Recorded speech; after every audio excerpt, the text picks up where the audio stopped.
Bonjour tout le monde, comment ça va par chez vous?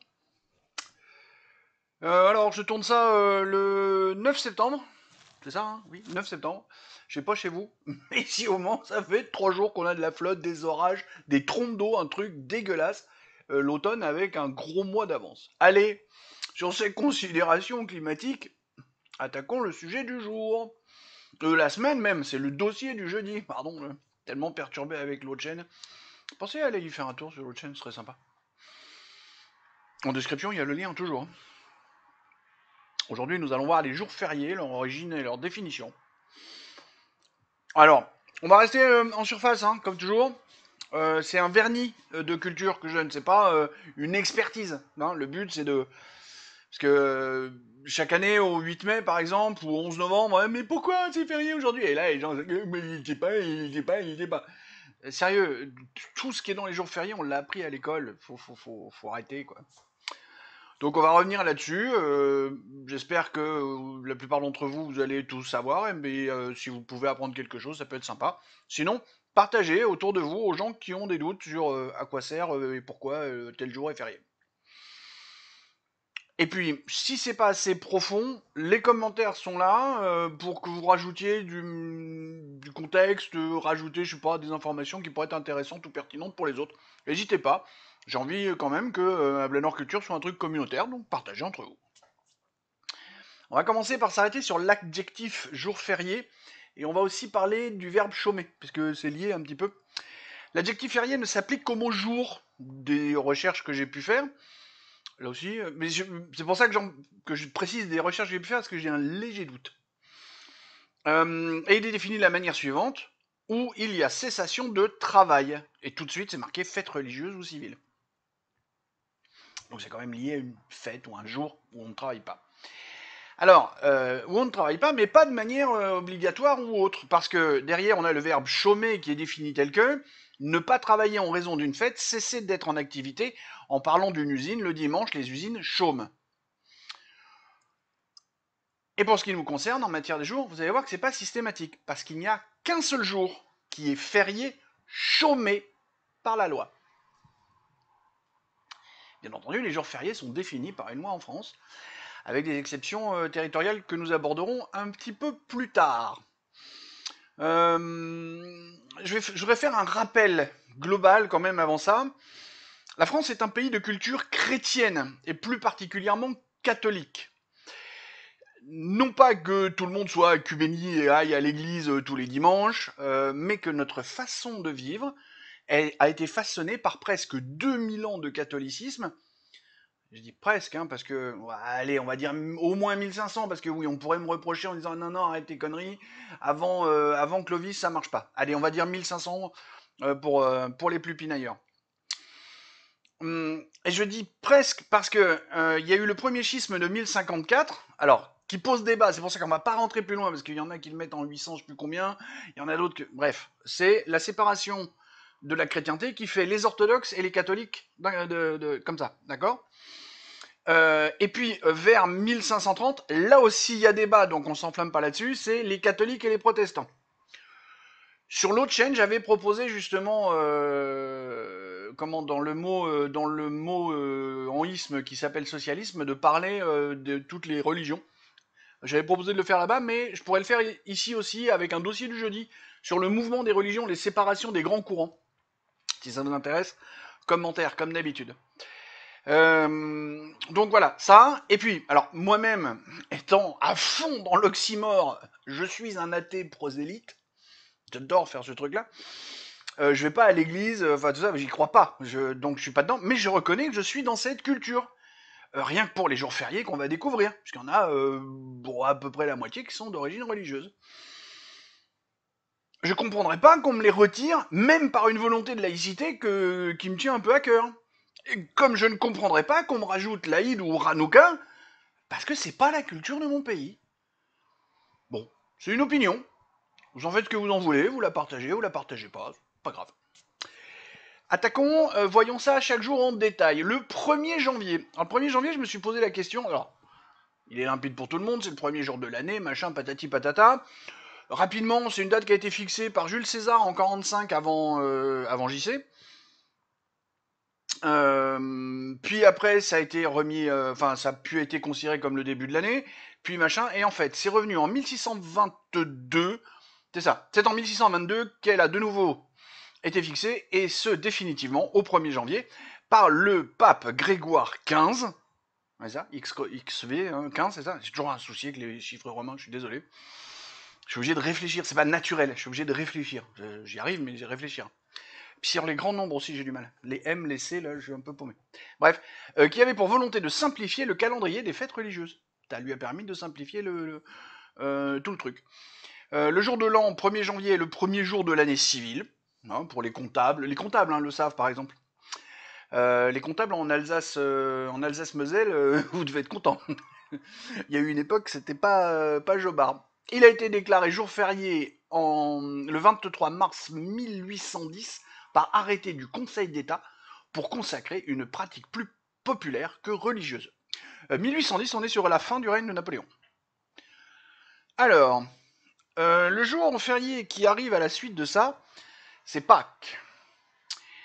Et ce qui m'embête, c'est que malgré mes recherches, je n'ai pas réussi à retrouver précisément la formule de calcul. Parce que Pâques, vous avez remarqué, c'est jamais à la même date.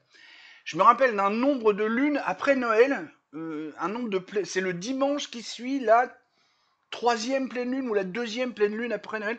Je me rappelle vaguement d'un truc comme ça. J'ai pas réussi à le retrouver dans mes recherches. Si vous savez, n'hésitez pas à me le dire. Du coup, Pâques, il peut tomber entre le 23 mars et le 26 avril, hein, justement, pour cet écart-là, puisqu'il est en fonction... je me rappelle qu'il est lié à la Lune. C'est une fête chrétienne, puisque, oui, de mémoire, tous les courants chrétiens reconnaissent Jésus et la Pâque. Qui commémore la résurrection de Jésus-Christ 3 jours après sa crucifixion. Cette fête commune aux catholiques et aux protestants. Ah bon, pas les orthodoxes? Bon, j'ai un trou de... Je suis pas super affûté de tête là-dessus. Elle est célébrée pendant 2 jours, le jour de Pâques, un dimanche, et le lendemain, le lundi de Pâques. Et c'est le lundi chez nous qui est férié, puisque le dimanche de base, on ne travaille pas. C'est le lundi qui est férié chez nous. Bon voilà, qu'est-ce qu'on a comme détail? Célébré depuis le XIe siècle, Pâques faisait l'objet d'une semaine complète, fériée à l'époque, réduite au seul lundi depuis le Concordat, accord religieux entre Napoléon Bonaparte et le pape en 1801. Concordat qui concerne aussi justement pas mal de choses avec l'Alsace et la Moselle. Et la Moselle, pas toute la Lorraine, juste la Moselle. Et justement, le vendredi de Pâques, juste avant le vendredi juste avant le dimanche, peut être férié dans certaines communes disposant d'un temple protestant ou d'une église mixte. Puisque ça concerne plus les protestants et pas du tout les catholiques. Le jour férié qui suit Pâques, c'est l'Ascension. Et lui, c'est facile, pour ceux qui ne le savent pas. L'Ascension, c'est 40 jours après Pâques. C'est pour ça que l'Ascension ne peut tomber que un jeudi. C'est pas possible de le faire tomber autrement. C'est encore une fois une fête chrétienne qui célèbre la montée aux cieux de Jésus-Christ. Et la fin de sa présence terrestre, 40 jours après la fête Pâques. Durée pendant laquelle il est resté auprès de ses disciples. Le jeudi de l'Ascension est férié dans la plupart des pays d'Europe, à l'exception de l'Espagne, le Portugal, la Grèce et la Hongrie notamment. Bon, je vous dis ça à titre indicatif. C'est vrai que j'avais dit qu'on ne descendrait pas trop dans les détails, et là, c'était la suite de la phrase. La Pentecôte, c'est le jour suivant dans le calendrier, qui est 10 jours après l'Ascension ou 50 jours après Pâques, vous l'interprétez comme vous voulez. Là aussi, la Pentecôte ne peut pas tomber autrement qu'un lundi. C'est encore une fois une fête chrétienne. Elle commémore la descente de l'Esprit Saint parmi les apôtres. En gros. Derrière, on va plonger là-dedans. Alors, par contre, j'avais noté, en France, c'est la loi du 8 mars 1886 qui déclare le lundi de Pentecôte officiellement férié. Voilà, c'est plutôt ce genre de détails que je veux approfondir. Après, je vous ai mis plein de sources, et puis bon, Google est votre ami si vous voulez vraiment savoir quelle est la raison fondamentale, machin, les histoires de montée, descente, de résurrection, de choses comme ça. Donc on a 3 jours là qui partent de fin mars mi-avril jusqu'à début juin parfois. Pardon. La Pentecôte peut arriver à être début juin. Et c'est pour ça qu'on a une concentration de jours fériés sur le mois de mai. Et j'ai volontairement mis le 1er et le 8 mai que je vais aborder maintenant pour des raisons justement de logique. Pâques, Ascension, Pentecôte. Donc, maintenant, on va attaquer des fêtes non religieuses qui viennent s'intercaler, en général entre Pâques et l'Ascension, mais non, remarque, non, je dis des bêtises, l'Ascension avant le 8 mai, je crois que j'ai jamais vu.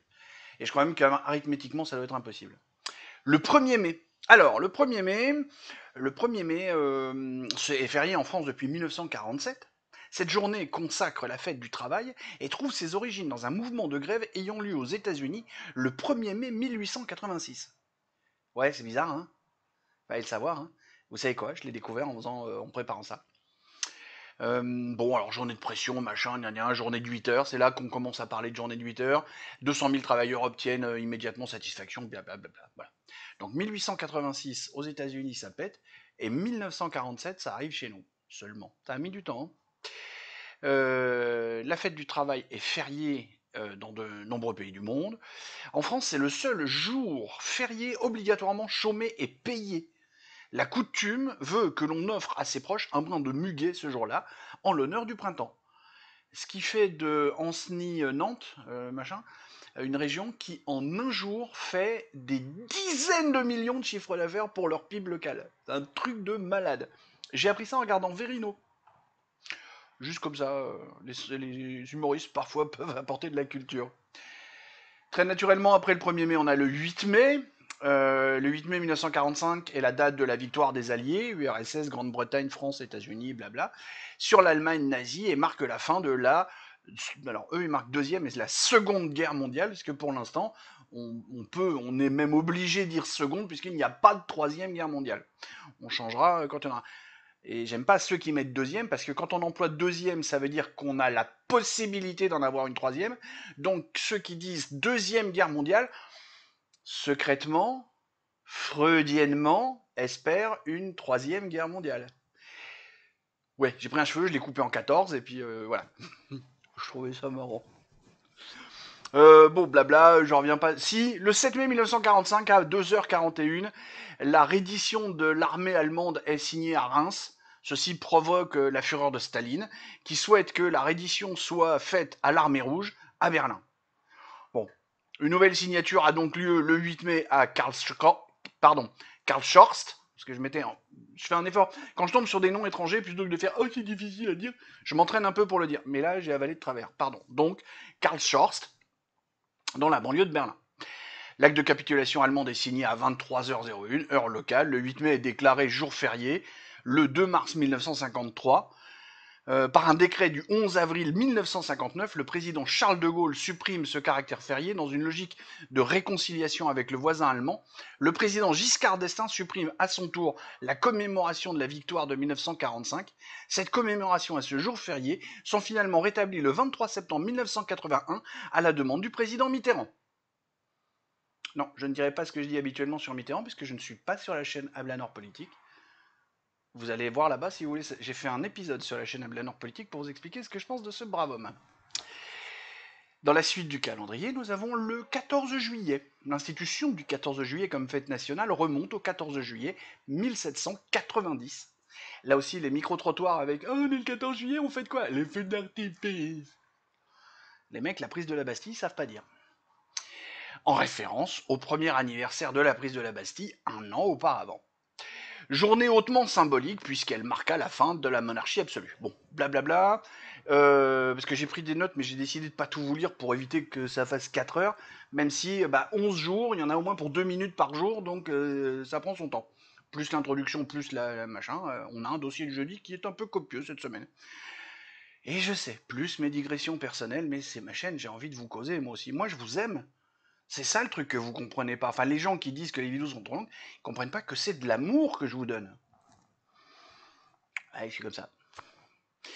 14 juillet, c'est les balles populaires, c'est les feux d'artifice. C'est pas, voilà, c'est pas une obligation légale de tout ça.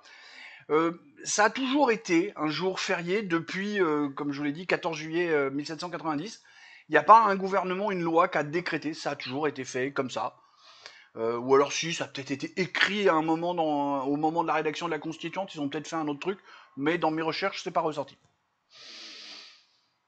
Un mois plus tard, nous avons le 15 août, qui est à nouveau une fête religieuse, une fête chrétienne qui célèbre l'Assomption, jour de la montée aux cieux de la Vierge Marie.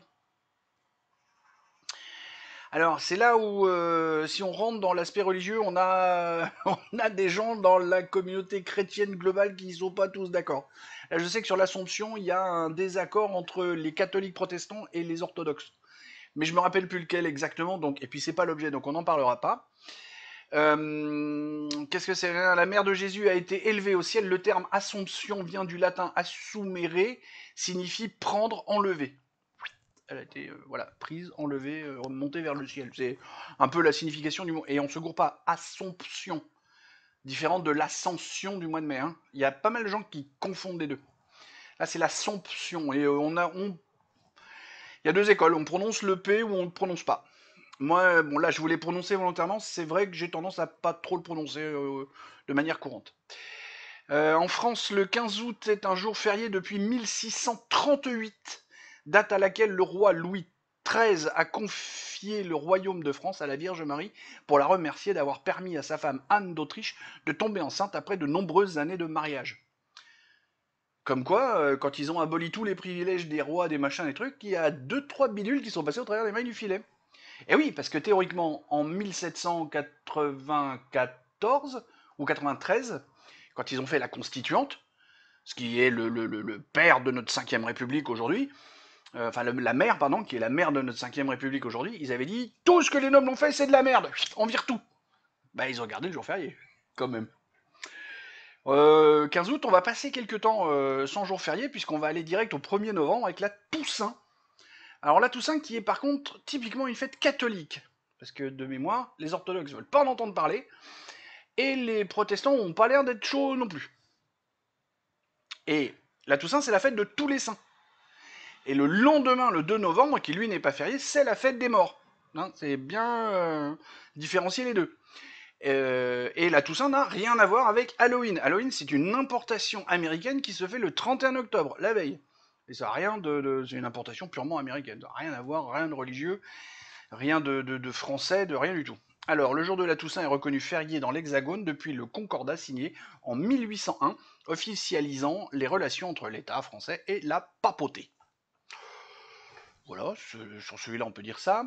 Le 11 novembre, bon, le 11 novembre c'est l'armistice de la Première Guerre mondiale. Anniversaire de la capitulation allemande le 11 novembre 1918, qui met un terme à la Première Guerre. Bon, les détails, hein, voici, la signature a été faite à 5h15 face aux alliés allemands. Il y a eu le cessez-le-feu, il y a eu tout ça. Alors, qui est-ce qu'il y avait? C'était signé dans le bord d'un wagon-restaurant d'un train, du train d'état-major du maréchal Foch, en forêt de Compiègne, dans la clairière de Retonde. Voilà, pour donner un petit peu plus de précision. D'aucuns disent que ce document a été vraiment mal foutu et pas très bien réfléchi, puisque c'est en grande partie à cause de lui que plus tard, le petit moustachu fera son truc. Et quand on étudie un peu, c'est pas entièrement ça, mais il y a une part de vrai. C'est pas l'objet de ce dossier. Et notre dernier jour férié de l'année est le 25 décembre. Bon, Noël, je suis vraiment obligé de le présenter. Voilà. Je vais quand même dire un truc ou deux, c'est que... Alors, si, le premier truc, c'est qu'il y a des historiens qui ont des arguments solides pour dire que Jésus n'est pas né le 25 décembre. Et en plus de ça, ils ont fini par décider par le faire le 25 décembre parce que le 21 décembre, c'est le solstice d'hiver qui, il y a 2000 ans à peu près, était fêté par tout le monde comme étant le début de l'année d'abord, et comme étant une grosse fête, et en particulier la fête de Yule dans la tradition viking, hein, dont je suis plutôt issu.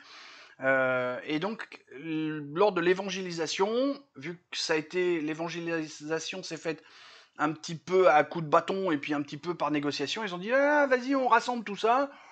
Ils ont emmailloté le truc et ça a fait quelque chose d'à peu près pas trop mal moche. Volontairement, je rentre pas dans les détails encore une fois parce que je veux rester en surface et que, comme j'ai dit, c'est un gros dossier aujourd'hui parce que 11 jours, donc il faut en parler 2 voire 3 minutes par jour. Noël est souvent rapproché des fêtes païennes, hein, Yule pour la plus connue puisque c'est celle des Vikings, et là les Vikings depuis 15 ans cassent la baraque puisqu'on en fait des films et des séries, mais les autres, hein, les Gaulois, les Celtes purs et durs, les Pictes, tout ça, ils avaient tous le 21 décembre puisque c'est le solstice. Et pour eux, c'était le début de l'année. Voilà, on a fait le tour.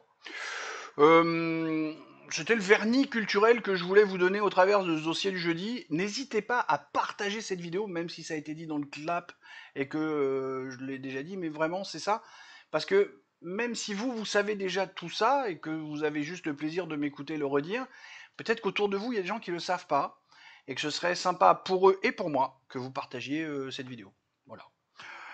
Si vous êtes encore là, mais non, mais non, et c'était marqué en plus, mais non, va lire en dessous.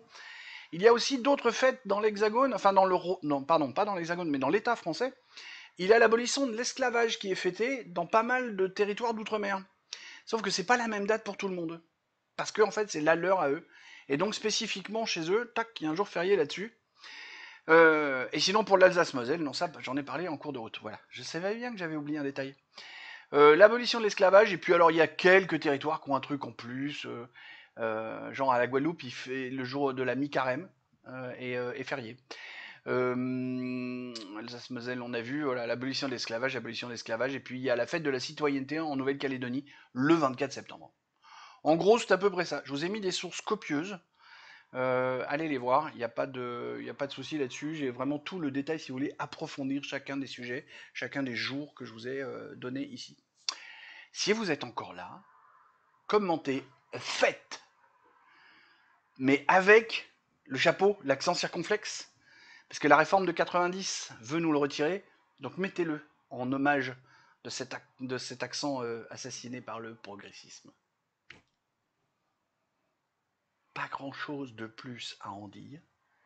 Je vous aime tous, des bisous, et à la semaine prochaine.